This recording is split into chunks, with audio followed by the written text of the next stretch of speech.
Now. What's up, world? Real Talk Boxing Live, episode 7. Or Quarantine 7 is what we're calling it. Yep. It's been a minute since I think it's been a couple weeks since we did the show, right? Like a week, maybe 2 weeks. Yeah, Sorry, probably like good 2 weeks. It's all good. So I mean, it's been a minute since we did a show. Make sure you follow Real Talk Boxing on all social media. We have a special guest today. I'll let everybody introduce themselves, and then we can go introduce him. I'm Robert Reyes, one of your hosts. Make sure you're following Real Talk Boxing on all social media. Make sure you can follow me at Keys2309 on generally anything social media. My bro going to introduce himself. Go ahead, Chris. Call me Main. That's MAIN. And we're here, Quarantine 7. Shoot to my boy Jay. Hey guys, I'm excited to be back again, man. I missed y'all. I missed chatting with y'all the before and the after when we have a little conversations. And Jay Martinez, excited to be back. We have here now. I'm going to introduce our special guest, whose name is Adrian Clark. Adrian Clark is a very, very respectful. Well, let me go ahead and let him introduce himself. Oh no! Wait, we just lost him. Can you tell him to log back in, Robert? I'm sure. Give him a second. Yeah. Did he text you? Tell him we can log in. Begin, because I don't know why it took him out. I already had him in, and then take two. I guess we'll just wait. Text him because we're still live, so I don't want to go ahead and cut it. But just tell him. Give me a second. Let me send a message. Yeah. Well, I'm excited to have Adrian. To be honest with you, and I'll be very frank, I really want to know more about him. Personally, I want to know more about him. He was the last time I saw him, I'm sure he didn't recognize me. I don't know why he doesn't recognize me. No, but he was at the David Benavidez. I mean, the Mikey Garcia Spence undercard, and also the fight. And I saw him there. Forgot what fighter he was managing, if I'm not mistaken. Once he comes in, we can go ahead and let him discuss more about himself.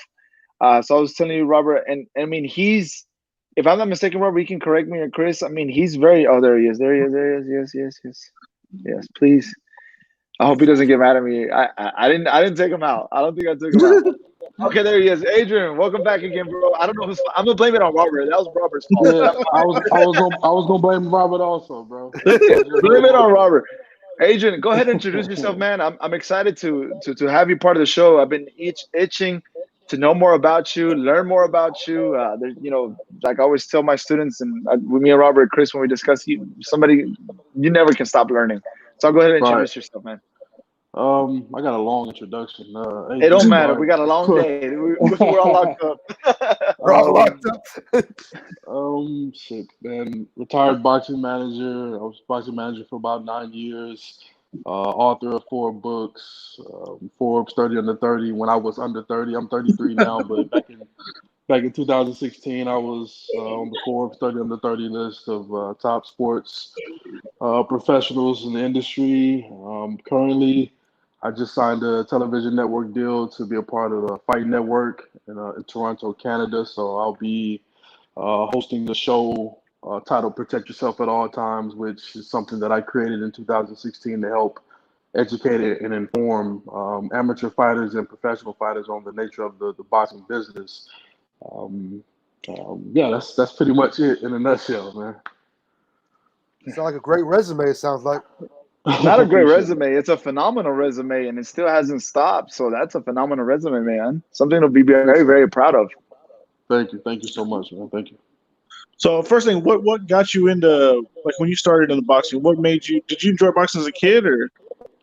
Yeah, my brother and I used to fight all the time, man. And my brother, I had an older brother, he used to beat me up all the time. And I'm the youngest, so I learned through my older brother. But my brother died in 2006, and like that's when like my boxing career essentially started. I was, I think, a sophomore at Texas A&M down in Corpus Christi, and I said that if I got a chance, if I could make it to a boxing gym, I would start boxing and see what happens from there. And found a gym down in Corpus Christi called Neighborhood Center Boxing Gym, and the rest is history, man. But it all started with my brother. He used to always beat me up, and after he passed away, I wanted to just dedicate something to him, and here I am years later, man, still at it. And then what got you? Because I think I saw a podcast or somewhere where you talked about. Did you manage basketball players too before, or before? Yeah. So when I first came out of college, man, I was amateur boxer. I was doing Golden Glove tournaments in Corpus. But once I graduated, one of my close friends, CJ Miles, he was playing for the Utah Jazz at the time, and he was playing for the Washington Wizards this past season. I ended up moving to Salt Lake City, Utah, to work with him and learn under him and become an NBA sports agent.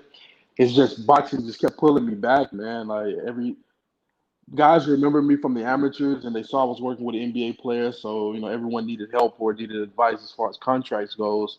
So as much as I was trying to represent NBA players, man, just like young boxers would hit me up, and Jerry Belmontes ended up contacting me. Jerry Belmontes, Corpus Christi kid, he's a retired fighter, but fought for a world title. He hit me up when I was like 23, and I didn't know what I was doing, but I knew I wanted to work in the field of boxing, and he was my start, and it's really history from there when Jerry came into the picture. And then the question on that: when you talk about the contracts and stuff, do you see a lot of like fighters missing out on stuff? I think one of your books is about that, right? Oh yeah, yeah. My second book, Protect Yourself at All Times, a guide for professional boxers. I wrote that book, man. I had met with Bernard Hopkins in Canada, and it was when David Lemieux was supposed to fight James De La Rosa, and De La Rosa was the guy I was representing, and like they really tried to do a number on us in Canada. The fight ended up getting canceled just based off of like everything I talk about with Protect Yourself at All Times. David Lemieux came in heavy. And although we had a contract already signed, when a guy comes in heavy and he doesn't make the weight, that's a penalty involved with not only the fighter paying the other fighter a percentage of his purse, but also the commission. And they didn't want to show us David Lemieux's contract. They didn't want to tell us how much he was making. It was just a train wreck. But during that, I ended up meeting with Bernard Hopkins in Canada, and I told him that I had an idea that could help out boxers further than what the Muhammad Ali Act is supposed to. And I remember writing out, I was planning a symposium for the fighters, and I was writing out everything on this dry erase board. And like when I finished writing everything, I was like, man, this looks more so like a book than it does, a symposium. And I wrote the book in like 2 weeks, man. It was crazy. It was crazy, like experience. Wrote the book in like 2 weeks, and ended up pushing it, man. So like I see a lot, and this is even though I'm not a manager anymore, I was in it for almost a decade, man. And Yeah. every year, a fighter would like multiple fighters would find themselves in bad contracts, and they would always hit me up after they signed the contract. I'm like, man, why you didn't call me before you signed this Or thing, man? Afterwards, so and it's still happening to this day. I still help out guys, and the contracts that they sign, man, is just ridiculous. But they don't have the knowledge, they don't have the education. So it's like if yeah. you don't know better, you won't do better. So I'm trying to help the guys know better so they can do better. Can So you give us even an when you example manage, real quick? okay. Sorry, Robert. Before I forget, can you No, give you're us good. an example of a bad contract for people that don't understand, or not they don't understand, they're not well informed of what's a bad contract? Can you give us maybe like one or two examples? Obviously, Oh, don't state, sure. don't. Oh no, no, I don't mind giving away the game. I mean, it's to me, it's free game. I mean, these fighters have been taken advantage of for decades, man. This is not something that just started yesterday. This has been for decades. So, I'll give you an example.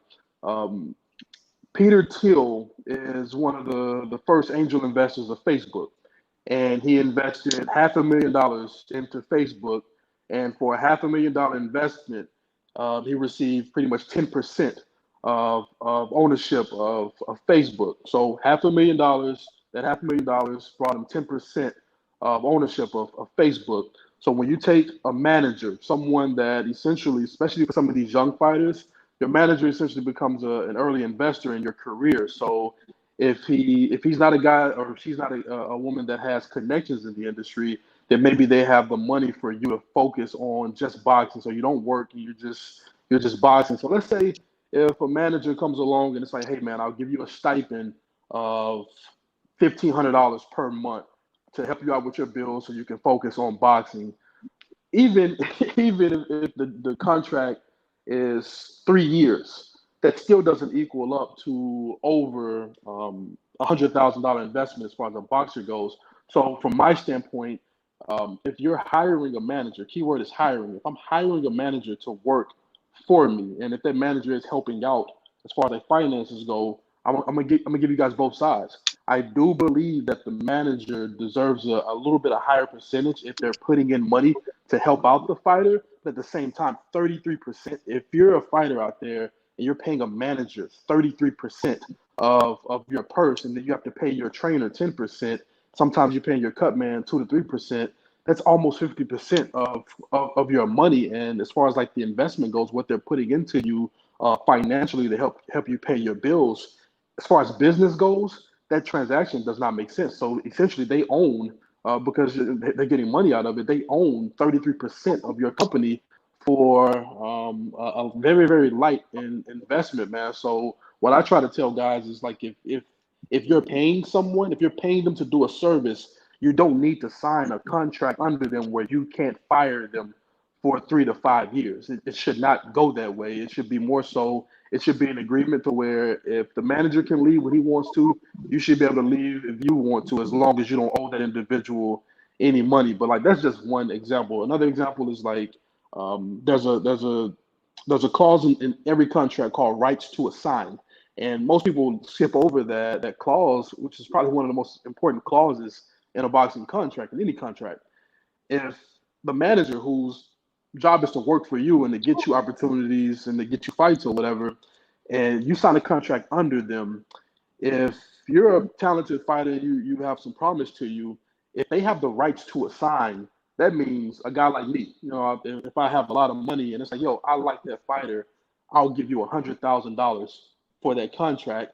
If the manager has rights to assign, the manager can take that 100 grand, not have to consult with you, not have to tell you anything, and he pretty much sells your contract to the highest bidder. I warn fighters all the time, like yo, like no, neither party should have rights to assign.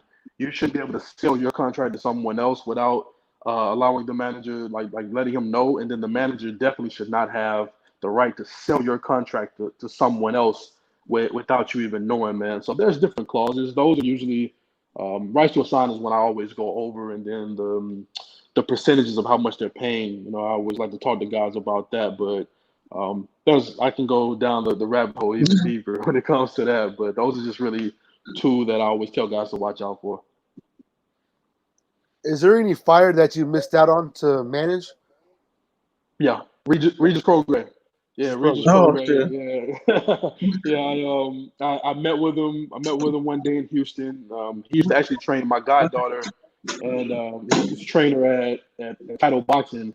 And he read my books, and him and I got pretty close. And when I met with him, I wasn't looking to meet with him to hope to manage him. We were just having dinner. And I asked him how, because I knew his previous manager, and I was like, yo, how's such and such doing? And he was like, oh man, like I'm without management right now. And I was like, oh. And I'm trying to think in my head, 'cause he was 20-0 at the time. And he was getting like he was pretty much in line to fight for a title. And I'm like, yo, I know I'm gonna have to like he's gonna be looking for some money for this. And you know, about time I kind of scraped up things and brought in some people that were interested. He told me that he was interested in signing with Peter Berg, the Hollywood agent, with the Hollywood producer. And I ended up losing him to that. We're still good friends. We still talk all the time. But Regis is one guy that it's like it was right there in front of me, but I moved too slow. You had ties with old Oscar Mojica and Ray Jimenez too, right? Down here in Dallas. Yeah. So I got Ray out of his contract. He was signed with I think Alessi Promotions out of Florida. He was in a contract that wasn't beneficial to him. And I ended up reaching out to Alessi and his people and getting Ray out of the contract. But Ray and I never I think we only did like one fight or two fights together. And we end up parting ways. And similar with Oscar, even though Oscar and I were very close, Oscar told me one of his dreams was to fight in Las Vegas, on a big card. And I think one of his first loss actually was in Vegas. I got him on I think it was Canelo Khan. I think it was Canelo Amir Khan that we were on, and he was on HBO Freeview, so he got a little bit of like TV time. And the opponent he fought against was tough, Puerto Rican kid, and he put up a good fight. But he ended up losing by decision. But no, that was our last fight together. I think we had like maybe two or three. And I help our guys, man, when it makes sense, and then when it's time to part ways, I parted ways. I never held guys under long contracts. If you weren't happy with something, or if you wanted to go in a different direction, or you felt like you could do it, yourself, I encourage guys to do that. I never held a guy hostage, like, oh no, you're not leaving, or you can't fire me. Like, no, you wanna go, man, go, and I wish you the best. Adrian, bro, it's like you're a walking encyclopedia, man. I'm like learning so much from you, and I think we're still gonna stay in touch. I would like to stay in touch with you because I still want to keep on learning from you. But we have a Robert Montano. He's a very good friend of mine. Believe he stays in Fort Worth. He's a very active boxing fan. He's done some boxing media. I believe he still does some boxing articles. He asked a question: do you think young fighters have unrealistic expectations out of the business early in their careers? Why do you think that is? Because they're not educated. You think about it, like in the amateurs, man. I fought amateur, and I've been through that circuit. It wasn't in Dallas; it was in Corpus Christi. But it's almost like you're babysitting the fighters, and the fighters are they're doing what you say as far as the trainer goes. They're doing what the trainer says, and they're just focused on fighting. But when you get ready to turn pro, there's no transitional process or no transitional period to where we have a symposium or we have something that are preparing fighters for the professional ranks. And as a professional athlete, there's a lot of business that comes with it. Amateur boxing does not teach you business. So there has to be the reason why people think fighters are unrealistic is because like there's no knowledge. There's nothing out there. I mean, now there is with protect yourself at all times, but typically there's nothing out there to help the fighter understand or help their families understand exactly what they're getting into. Everyone from 2016, like going backwards, people were literally coming into the business just learning on the fly. I came into the business as a manager, learning on the fly. I didn't know what I was doing, and I'm googling things, I'm looking things on the internet, and I have no help. Like so, you just figure it out. So yeah, the fighters and their families are unrealistic with certain things, but can you blame them because they don't, what's out there to tell them about that's not realistic or that's not accurate or that's not true? There's nothing out there. I mean, like I said, protect yourself at all times is now snowballing, but like I said, there's nothing out there to help them not be unrealistic. Yeah, do you think it's because there's no real blueprint for boxing? There's no real like how to get into business or where you start from. Some people start at the bottom. Some people, as soon as they're done with amateurs or signing high dollar, contracts with big names. You think that's why a lot that it is? It's like this way. Wait, are you asking me a question? I didn't Yeah. I said, do you think it's that way because there's no real blueprint to how to get into the sport of boxing itself? Yeah. So you pretty much, man. There's you try to get in where you fit in, so to speak. Yeah. Guys like when Errol Spence, when EJ was coming out of the amateurs, man, like guys like that, that's like the cream of the crop. Those guys usually get with the best of the best in the industry. But then you have like mid-level guys that are actually pretty good that end up falling through the cracks, and they end up signing deals with managers who don't have knowledge of the business. They may have a little bit of money, but they don't have any knowledge or any relationships. To any fighter out there listening, like I know the money is important. You want to make money as soon as possible, but you want to get with somebody, man, that has relationships and contacts in the industry because that's going to be your money and your saving grace going forward. Just because someone has money, that's a tab, man. Like people aren't giving out money for free. Anything that they're providing you, like you have to pay that money back. A stipend is something you have to pay back at the end of the day. It's not a quote unquote signing bonus as some people say. So guys just try to get in where they fit in, but where I'm working at on the back end, and one of the reasons why I stepped away from boxing management is to put more of a focal point on protect yourself at all times, and to be that transitional like educational process to help fighters understand, help their families understand exactly what they're getting into in this whole boxing world. I feel like you should have seminars and just give like people like advice, man. You're like your knowledge, man. I'm listening to you, but I'm learning. but I'm kind of like watching you as you're talking. I'm kind of like just trying to soak it all in. But you should give seminars on to boxers and young people. Chris, I think he needs to go on Joe Rogan. That's what he needs to go on Joe Rogan, because honestly, you don't hear about this, Chris. To piggyback off what you're saying, man, it's like Adrian and I think we talked about this, Robert, and I'm not saying it just because, or you, Chris. I remember when we talked about having him on years ago, and I was like, dude, like we need to learn about that side of boxing. People don't understand the business side of the boxing. People don't understand why it takes months to make a fight, just because of the negotiation part, because of the managers.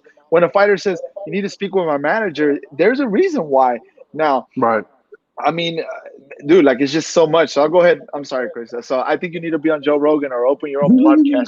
I appreciate it. No, but you had your own podcast at one time, right? For Everlast? Yeah, I honestly, that was a specialty podcast to help promote Protect Yourself at All Times. Like I did it in like 2 days. I was in New York, and they introduced the idea to me, and pretty much it's just me speaking like impromptu. It's not scripted. It's me just speaking openly on different things. So I speak openly about understanding your money, paying taxes, planning for retirement, like signing with a promoter, knowing what you're signing. Like I talk for maybe like 10 minutes per episode on those things just to help guys.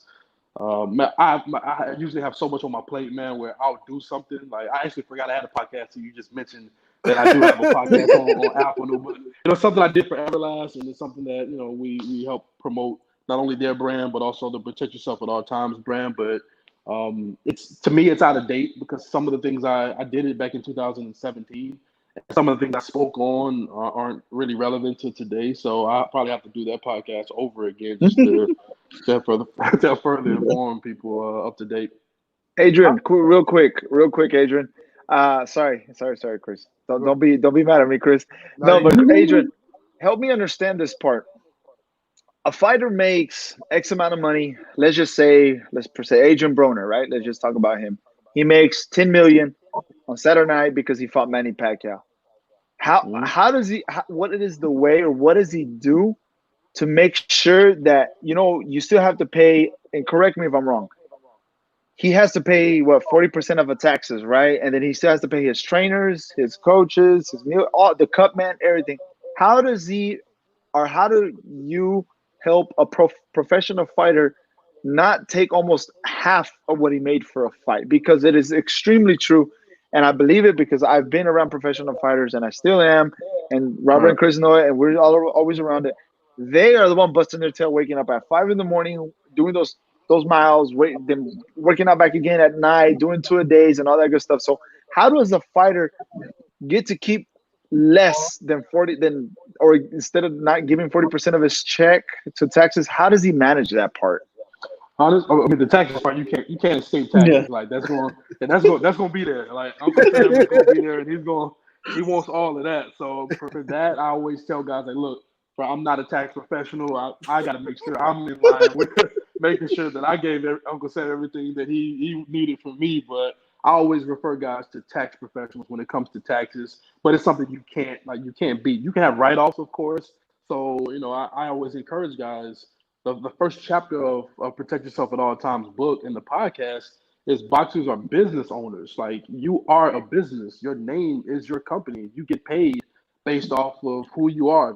Your name is Joe Blow, and you're fighting for titles or you're fighting for big money. Like you need to have an LLC in your name so that it helps with tax write-offs to where when you have an LLC in your name, essentially the promotional company is paying your company, and then through your company you pay yourself. And even in training camp, like when you drive from your house to the gym, like save the receipt for the gas that you're getting or whatever, because that's a tax write-off. The equipment that you may buy or whatever, another tax write-off. People, like if you have a good CPA, your trainer, your manager, those could be write-offs for you if you have the right CPA. So you can't beat taxes, but you can kind of knock off some things. You know what I'm saying? If you move strategically and have the right individual that's helping you out. But in regards to your team, your other overhead expenses, I feel like this, because just as the fighters are taking a sacrifice, the trainers are taking a sacrifice too, and I feel like the trainers are taking the biggest sacrifice because they're with the fighters every day. Like they're the individual that's preparing them for battle. I'm really close with Derek James, and I feel like Derek deserves every dime that he gets just based off of the sacrifice that he takes away from his family, from his girls, from his wife, from his son, from work to make sure that EJ and Charlo are at the top of their game. So I feel like he deserves every dollar, and I'm not speaking on behalf of all the trainers, but there's a sacrifice taken on their end also. So the negotiation process is going to be big for fighters before the journey gets started. You want to make sure that in regards to negotiations, like when you sit down with a possible manager, like if Al Heyman is the best in the game, and this is coming from me, if Al Heyman is the best in the game as the manager, he's the guy that's making sure guys are getting big money and big opportunities on big scales. If he's the best manager and his rate is 15%, there ain't nobody else in the industry, maybe besides a Jay Prince or Frank Espinosa. Those to me are the three top guys that you're not paying someone else that's not those three guys' names over 15% for their services, because your respective manager can't do what these guys do. But again, if there's money involved and they're paying big money or they're investing big money in you, then you have to just put on your negotiation hat, man, and make sure that at the end of the day, once you start making big money, you're not paying too much as far as like your overhead expenses go. So to answer that question, it starts at the beginning. Before the contract is signed, got to have the knowledge of the industry, the knowledge of your market as far as like your potential goals, and you have to be able to speak for yourself and say, look, I understand you're asking for 33%. That's way too high for my liking right now for the next 3 to 5 years. How about we start at 20% or 15% or 12%? And work our way up from there, depending on the opportunities that you give me and the money I make if it grows going forward. The boxers have to move like business owners, man, not as boxers. Yeah, and I guess I misinterpreted and I said it wrong, because Adrian Broner did say that like one time on his HBO 24/7 or All Access. He said there's a way where you can still write it off your taxes, and so that's why I kind of meant to say it, not cheat the system technically. Yeah. So my bad, I didn't mean to say it. So I'll go ahead, Chris. I'm sorry. Well, you be on the manager side of everything, knowing money and everything about what goes on. Do these boxers really live that lifestyle where you see these fancy cars and all this stuff? Are they really making big money? And Yeah. yeah, I mean, depends on what guy. Like, I mean, of course, Floyd. some guy, some yeah. Oh yeah, no, of course, Floyd understood that he was a business. You know what I'm saying? And he did things to cross over to help his help his brand grow. You think about the WWE appearance he made and Dancing with the Stars. Like Floyd did things outside of boxing to really help his brand out, not just beat everybody up. But no guys. I mean, some guys live a modest life and they're really frugal. I say frugal. Aerosmith is cheap. I'm gonna label him as frugal. He's cheap. Sometimes we've split the bill on a lot of things. I was looking like, bro, you're not gonna pay for Chipotle? Like, come on now. So, but no, he does well with his money, and I imagine Deontay Wilder, Anthony Joshua, Canelo, like those guys make huge money. But guys that are on the brink, just trying to. It all depends. I gotta see contracts, man. Because if you're with a promoter that the promoter got their hand in. If it's not a major promoter and they are taking like 40% out of the pot, and then you're getting 33% for your manager, and I got to see contracts to be able to say who's like really like living it. But no, you got a handful of guys that really are making it like that. But again, it's just if you're only making fight money in boxing, man, it won't last long, and that's just me being real. Because I mean, the top guys only fight 2 times a year.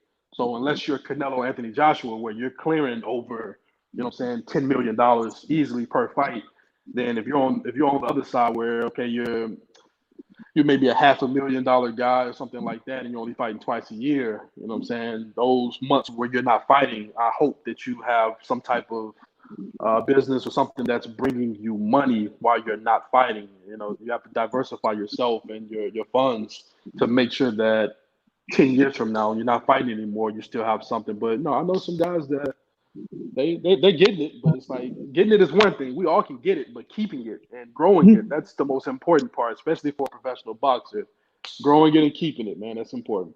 Okay, when you say growing it, that's very key there. Yeah, you can have $1 million, but it's what you do with it and how long that gonna last you. Hence Mike Tyson, all the other fighters that came before us. So you as a manager, what kind of suggestions or what kind of ideas do you give these fighters to buy businesses or to make that money grow? What do you tell fighters? Honestly, education is everything, man, and it's not just going to college or something like that. Self education. If you can self educate, then that to me that's one of the best forms of education. Before you start spending your money on anything, you need to have knowledge of what it is that you are doing, man. Like think about when you go buy a car or whatever it may be. It can be a brand new car. You still want to test drive and get a feel for it, or you do some research on it before you actually purchase it, man. So when it comes to investing, yeah, everyone always says, "Oh yeah, you should invest," but like, what really does that mean, man? And if you're a Yeah. young kid that's just coming into some money, and it's like, "Oh well, I should invest," then that means anybody could come to you like, "Hey man, I got an idea for one." Matter of fact, I'll give you a good example. That was when I was representing NBA players, and I was trying to sign a certain player, and his mom had the idea of him to invest in a drive-through funeral home. And when I heard it, I was like, wait, I know she just didn't say it. And she explained it. She was like, yeah, like instead of having like you're saying the funerals where people get out their car or whatever, like you can just pull up and the body will be just sitting up and you can view it and then you can just drive off. And I was like, please do not. Once you get drafted, man, don't put your but if you don't know no better, you know what I'm saying? That's your mom. If you don't know better, then yeah, you're gonna spend a $500,000 or invest $500,000 into something like that that's not going to survive. So I would say this, man, just do all your due diligence, do all your research before actually taking your money and putting it into the hands of someone that claims that they can grow it. It starts with the education first, man. Then after that, after you have knowledge and the experience on something, then you could invest in something. Start small and then like work your way up. But at the end of the day, I'm not saying you're just a professional boxer. Yeah, you are a businessman, but even the best of us as businessmen, we make mistakes and we lose out on money when you're trying to invest or trade or whatever. So the more research, the more knowledge you do, the better for you in the long run. So I would say do that before you even touch investments. Awesome. And look, I guess from being out of the manager role of boxing, a lot more stress off of you now, or you got you feel ease uh, now, or no, I'm a dad now, man. So it's like I'm now managing a little one that is 18. He's 18 months, and I'm learning on the fly, and he's getting older and stronger and faster. So And I'm eats more. exactly. So it's more money than it was when you were actually managing a fighter. More So no, diapers. I would more diapers, more wipes, more all of that, man. So I wouldn't say that like less stress. I'm really having fun now, man. Like this TV opportunity is gonna be big for me to really get the brand out as far as protect yourself at all times go, and to help fighters out like worldwide. And this is not gonna be something that's just for the state of Texas or the United States. This is something that's gonna be international, man. So I'm really excited about that. I miss, even though I still help, I'm kind of still in it. Even though I don't manage guys per se, every day there's something new. Every day there's a new fighter that needs help or needs guidance or whatever that I help out. So I feel like I'm never going to be totally out of managing fighters. I'm not doing it as far as like that's my focal point, but I'll help out anybody, bro. I don't care if your record is upside down or if you're a guy like Errol Spence. Like the same way I help him out or give him advice, it's the same way I help out a guy that don't, that's not going to be Errol Spence. That's probably not going to have a long career. But everybody deserves help if you're going to be in this business, man. Everybody, not just the top guys. Everybody deserves help. awesome. With this, how did this Fight Network deal come about for you? Oh man, it was weird. A guy I met once. I met him at Moxie's, and he was really good friends with this Canadian billionaire, a guy named Len Asper. And they were talking one day. Len Asper wanted to get deeper into boxing. Len Asper owns Anthem Sports and Entertainment. So under the Anthem Sports and Entertainment umbrella, you have Impact Wrestling, you have Fight Network, you have different channels that this guy owns. It's a really good conglomerate, really promising. But this mutual friend introduced this man. He was in town closing a deal with Mark Cuban. He actually Lynn Asper bought Axis Television, which Cuban previously owned. He bought it from Mark Cuban, and now Impact Wrestling is on Axis Television. And man, I ended up meeting with these guys, and it's crazy. I almost left the meeting because they were late. And with me, I'm really big on time, man. If we say 11 o'clock, I'm there probably like 10:40. You know what I'm saying? 10:45. I'm always early. If someone's late and they don't give me any warning, then you already started off wrong with the meeting. At least you guys gave me warning that y'all was going to be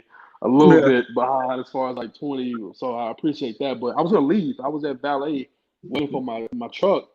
And I was actually standing beside Lynn Asper and didn't know who he was. He was on the phone, and I'm waiting for my Jeep or whatever. And I'm pissed off because it was my day with my son. So I'm like, man, like I canceled my day essentially to do this, and it didn't even fall through. Well, it fell through.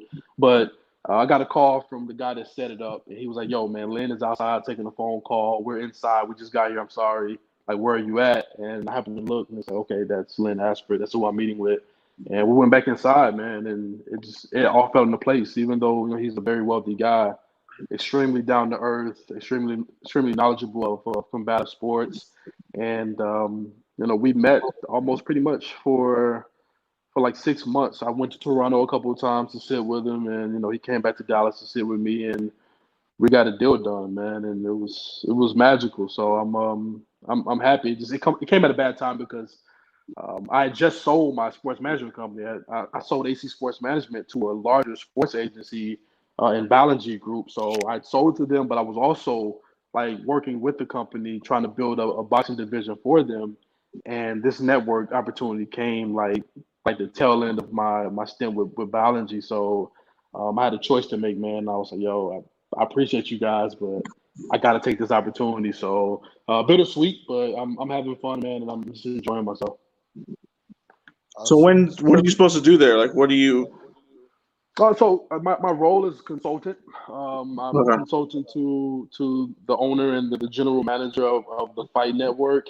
But I'm playing an executive role to where I'm bringing original boxing content to the network. So since everything has happened with the coronavirus, we were supposed to start production for Protect Yourself at All Times.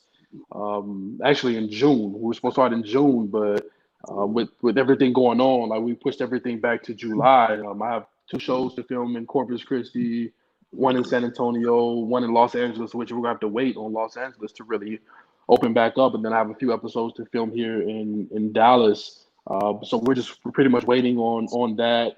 And there's like 2 other shows that I'm going to introduce to the network that you guys will see in the fall of this year. But I'm looking to not get away from live shows. There's nothing wrong with having live boxing matches, you know what I'm saying? But in regards to a network standpoint with ratings and sponsorships involved, you want to make sure that you're putting on content that's actually bringing people to the network. So I'm excited for what we're going to do here. It's a totally new hat for me, but it's still in the realm of boxing. So I know it like the back of my hand, but I'm excited for what's about to come with the Fight Network. So it's like you can have boxing matches and kind of like a contender, like a live like a reality show with boxing, or just fight. That's a possibility, man. Of course, I can't give off everything. I'm sorry. To you guys. But that's a great idea. It's a great possibility. Just Dang it, market. Chris. Yeah, I know, right? Yeah, the market has to be there for it, man. Yeah, if we ever do that, Chris, I'll make sure you get a licensing right for bringing it up. Because I didn't think about a contender type show, but again, the market has to be there for it. They redid the contender recently on Epic's television, and I don't know how the ratings went. I think they had good sponsors, and Andre Ward was a part of it, and a couple other people, but I don't know how the ratings went for that. But we got some interesting things coming up. I think the way my mind works, I'm a creative, man, so I go against the grain on everything. So it's not going to be just the typical things you've been seeing on television. I'm totally going against the grain for the things I'm introduced. So it's going to be interesting, man. Oh, really? Yeah, because we know Dallas got some great talent here as boxers, and of course you know that. So Yeah, that's awesome. man. Let me ask you another question. Just a quick question. This is about boxing also. So we're saying we're gonna open up, may have some fights in mid-June with no Okay. crowds. How do you feel about that? I don't like it. Don't like it I've at never all? liked. Yeah, I don't like the idea of that. I mean, to me, there's a way you can do it and still have the audience there and make sure that people are already mindful enough to like not be too close to individuals or whatever. So there's a way you can do it and have fans there. I don't. Although I don't like it, I'm seeing success, with the UFC and the WWE. Like they have the testicular fortitude to actually say, you know what, we're gonna pull this off. We're gonna do it. And then you have boxing. Bob Arum has been really treading softly, and I don't know what Oscar and Eric are doing in LA, but they've been hit. Besides New York, they've been hit the hardest as far as like the restrictions go. So someone in boxing needs to just step up and say, you know what, we're doing this no matter what anyone says, and we're going to either do it in Florida and Texas or Nevada or wherever. But I don't like the whole no fans thing. I think that's what really makes the live events what they are, just the atmosphere of the fans and the fan reaction. So I don't like it, but I wouldn't mind seeing it though. If someone could pull it off, I'll gauge it after I watch it, but I don't like it right now. Yeah, that's Hey, how I Adrian, feel. I'm like a junkie, man. I gotta have some live action, some live fights, and crowd or no crowd. I need something, man. I'm just feeding for it. I need some boxing. Same So here. I'll Same take here, it any bro. way I can. I'll take it any way I can. I gotta go to the parking lot. Some people find the parking lot. I'm ready, man. I'm ready for some hey, go to boxing. bombshells. Go to bombshells in Dallas. Man, People are getting a I know, fight. yeah. You go to all bombshell. day, Get man. out there. They go to bombshells. Hey, Dallas does Adrian, not know how to behave.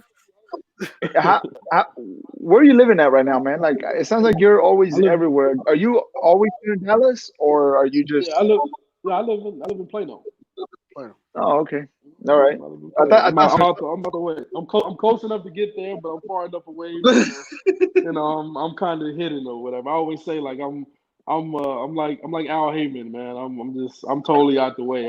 It's the only difference between me and Al. Like you guys can actually see me and I'll do interviews, but I'm typically out the way, man. I don't want to be seen too many places, so I'm out the way, man.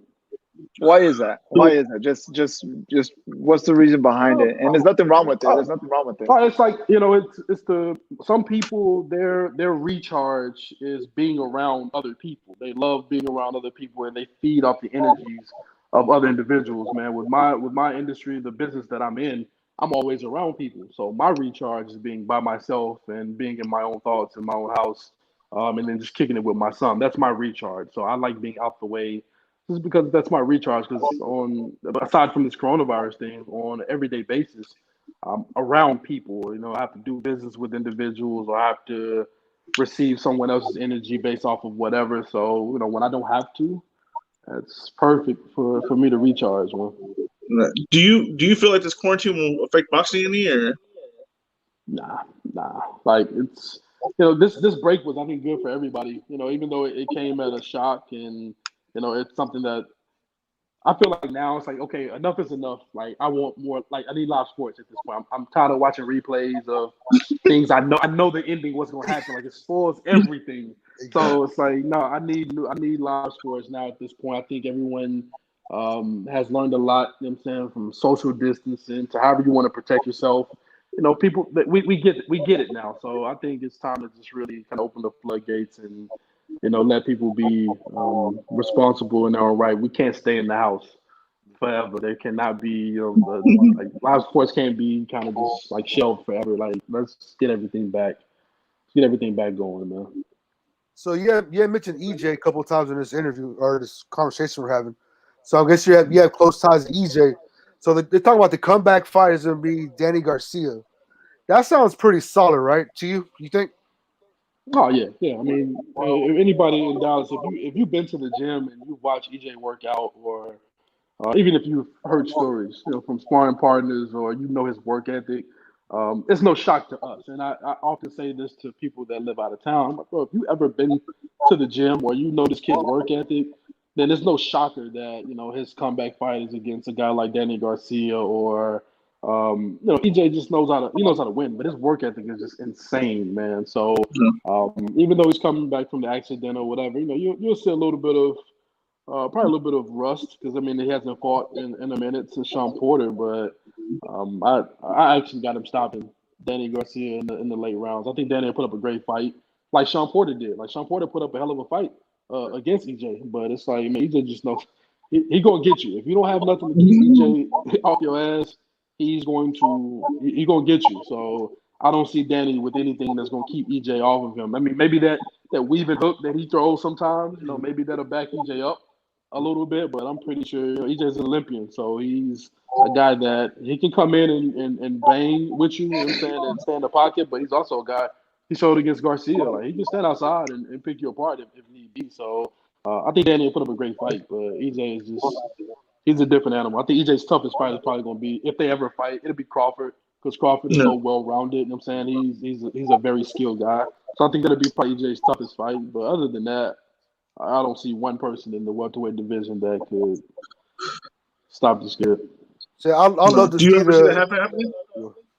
Say it again. Do you ever see that fight happening? No.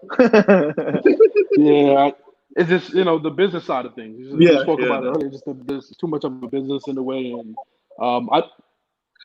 if it's gonna happen, it needs to happen soon. Terrence is like 32, 33, so Terrence is getting up there.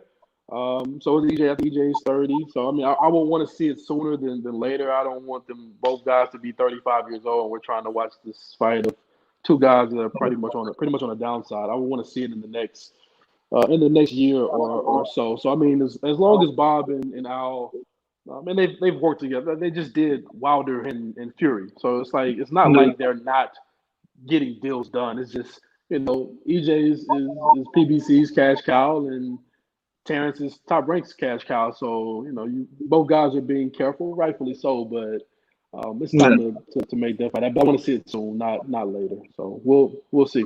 But on your manager side, what are they protecting? They're protecting that undefeated streak. Is that what they're protecting? Like, did Floyd make this so valuable? Like, if you lose a fight, it's okay, man. We're still gonna fuck with you. We're still gonna watch your fights. It's not a big deal. Yeah, but not me. A lot of guys, a lot of guys are scared of that. Like they don't want to lose because like the journalists and the different fans write you off. Like, oh man, he's a bum now. Like he sucks. Like he should retire. That's like the first thing people say when they lose. I think if Floyd is a different animal, man. Like I was thinking about something the other day. And I say this respectfully because even though we're all minorities, but Floyd was made off of the back of Hispanic fighters. Like him beating De La Hoya took Floyd to another, plateau. Easy. Easy, Adrian. You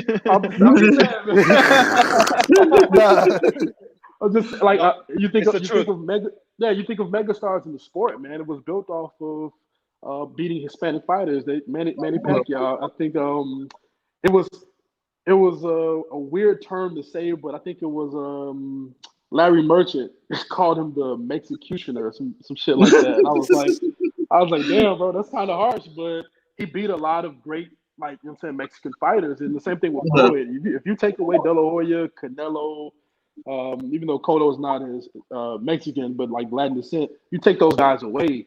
He's not as celebrated as he is today. He's still a great fighter, but he's not as celebrated. So I think Floyd is in a category of his own. I hate to bring him up, in different things because he just moves so impressively throughout his career. But he had the great Mexican fighters to really build his name up, starting with Oscar De La Hoya. And playing the bad guy is not a bad deal neither because people are paying the $80-$90 for pay-per-view to see him lose a fight. There's so many fights I've been to, fight parties where everybody's like going against him. It's like, come on, put your money up. Because at the end of the day, Floyd's going to beat everybody out there. So it's like, come on, let's put your money up. But a lot of Mexicans bet with their heart, not their mind, At the end of the day, Floyd, you got to give Floyd his props. Floyd is Floyd, and that's it. Man, I want a nice amount of money with Wilder and Fury. I'm like, bro, I'm all for, the culture or whatever, but he not winning this fight. I I'm not betting on the coaching for this one, bro. So if anybody want to bet, put your money up. And I got a lot of money that night just based off of Fury just is a better boxer, man. Like, don't bet with your heart. Like, you got to really look at it. Deontay's a powerful puncher, but I'm like, it's a rematch. But Fury know what to do going forward. So I feel you on that. Yeah, going back to that fight, I was at a fight party and everybody's going for Wilder, but like, in the highlights, all they're showing is just one punch. That Right. they're constantly replaying. I'm telling the guys I'm with, I'm like, that's all he does. If he lands that, maybe. But that's all he has. Fury didn't lose the first fight. I think Fury won the first fight. Agreed. And Agreed. I think with the second one, like, all you gotta do is go back, hit. And I think the first round he took a solid punch. Fury did, and he ate it and kept on moving. Right. I told the guys, I'm like, and then Fury's gonna win this fight, man. It's gonna happen. So, but yeah, man. So it's been. I mean, time has gone by very quick. And Adrian, I think there's so much that we squeezed out of you to try to get us to learn. And I think to wrap this up is honestly, thank you for what you've delivered to us, because man, like I've learned, and I think I'm gonna keep on learning if we all stay in touch. But man, it was great to have you on here. Man, like I don't even know what else to say. Like, it's just like the business side is always good to learn. Right. And man, bro, like I appreciate it, and I'm sure there's gonna be plenty more times that we're gonna get to have you and get to chat about the business side of boxing. Yeah, Robert, my guy, man. Actually, what was that event you did a couple years ago? Man? No, it was with Jaime. Yeah, Jaime did the event. I bought. Oh, my bad. No, Two different people. No, you good, man. So then, I bought the book for you that day, and then we talked about it there. And you right. No, but I was just saying, go ahead and tell people where they can find your books at, so people are interested in. All of my books are available besides my last one. My last one is Dark Horse. So it's my memoirs as a boxing manager, which is, I mean, I talk about a lot in that book. So that one's exclusively on Amazon. But my other books can be found on Amazon.com, Barnes and Noble, pretty much anywhere. I think one of my books is even in Walmart. I'm like, this book, my first book in Walmart. But yeah, all of my stuff is online, man. You can just look up whether it be my name or Adrian Clark, author. You can type that in your Google search, and it'll bring up all of my books. I have a YouTube channel that I really don't do much of anything on. I do have a documentary on my YouTube channel titled "Protect Yourself at All Times." It's about 16 minutes long, man, but I really go deep into talking about numbers and how guys should move. Willie Monroe made an appearance. Tony Mack made an appearance, and one of my lawyer friends gave a little insight on the documentary. And then, of course, on social media, Adrian Clark on Facebook, the Adrian Clark on Twitter, and AC_Clark on Instagram. So, yeah, man, I'm out here. Yeah, man. I want to say thank you again, man. I think it's probably one of my favorite shows with having you on. Of course, we had Tum Tum, and I'm a big fan of Tum Tum, so you're up there with that Tum Tum show because I fuck with Tum Tum. But man, he's good. Actually, I don't. My brother actually he rapped with DSR back in the day. He was with this group called LBP. They got a song called On My Screens, and they did another song with Tum Tum. So my brother LBP's one that had Sincere and yeah. So my brother's Diamond Dog. Okay. Like Diamond Dog. Yeah. He passed away in 2006. But yeah, I'm from the Grove, bro. So I'm a part of that circle, man. I know. Oh, okay. Yeah, the whole 350 clique, all that, man. I grew up in that circle. Bro, looks so disappointed. I hate to ask questions about it now. I know. Hey, another hour. Let's go. He said Plano. I'm like, okay, Plano, but you don't talk like you from Plano. You act like you from Plano. Like you act like you got hood roots. Yeah. No insult at all. No, you good. No, bro. Jim Miller, St. Regis Square is where I'm from. That's why I grew up at. And Lake Joe Jim Miller.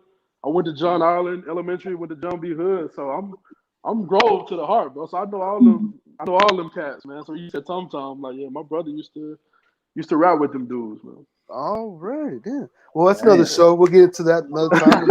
Everything, but I thank you so much for being on the show. We do appreciate you so much for doing this for us and taking your time out of your schedule to do this and everything. And wish you the success in the future, man. Appreciate it, man. Y'all send me your numbers, man. Your cell phone numbers on Facebook or something like that, so I can keep in contact with y'all. Bet. Adrian, Right, bro, appreciate it, bro. Seriously, right, man. Appreciate it. Enjoy your son.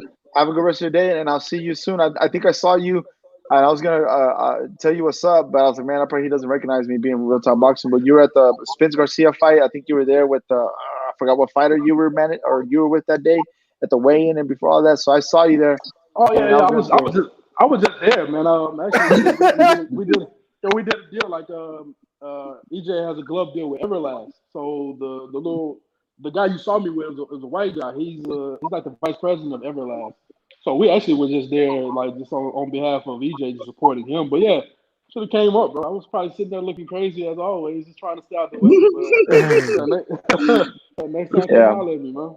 Yeah, for sure, Adrian. I appreciate it, bro. All Hope you have a good rest of your night. And thank All you right, man. once again, bro. Appreciate it, man. All right, y'all take care, bro. I'll see y'all soon. Thank you, man. Have a good one. Bye-bye. And